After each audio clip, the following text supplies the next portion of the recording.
Well, calls for more transparency are growing louder in North Little Rock from within the city government. One city council member is proposing to put the city's finances online in one place so that people can have an easier time seeing just exactly how their tax dollars are being spent.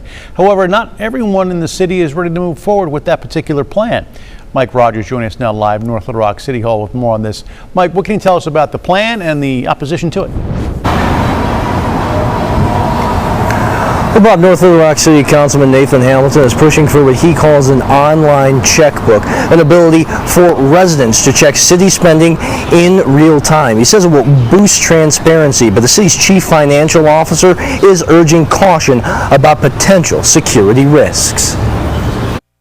At a recent city council meeting, Ward 1 Councilman Nathan Hamilton made a passionate call for more transparency, proposing an online checkbook to let the public track where city dollars go. We can order pizzas online. We can look at, our own bank account online, just like that, on our phones. There is no reason that I can think of why the residents of North Little Rock shouldn't be able to look at the city's checking account anytime they want. Hamilton says the idea gained momentum after the council approved the sale of a downtown property appraised at nearly $1 million for just $25,000. He says that decision lacked adequate explanation or public input. I lost. They outvoted me, so we sold it. But for the future, if we could take a look at the expenses without a hassle, just put it out there first. Hamilton insists this is not about creating more work for city staff, but about streamlining access and reducing Freedom of Information Act requests through searchable, user-friendly systems, much like the state has implemented. We won't be reinventing the wheel if we do this.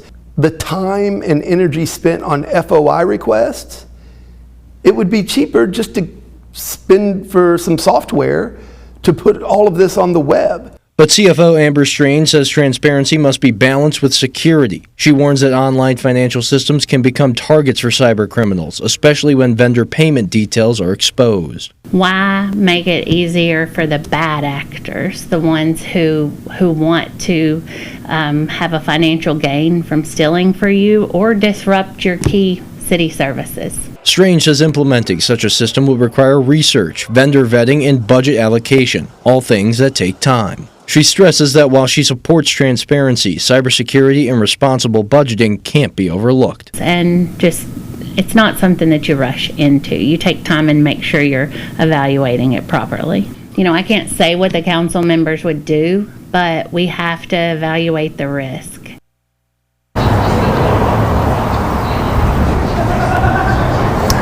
Now, Councilman Hamilton says this is just the start of the conversation as he hopes to have this implemented into the 2026 budget. Those discussions will be going on later this fall and could be when we see a formal proposal brought forward. Bob?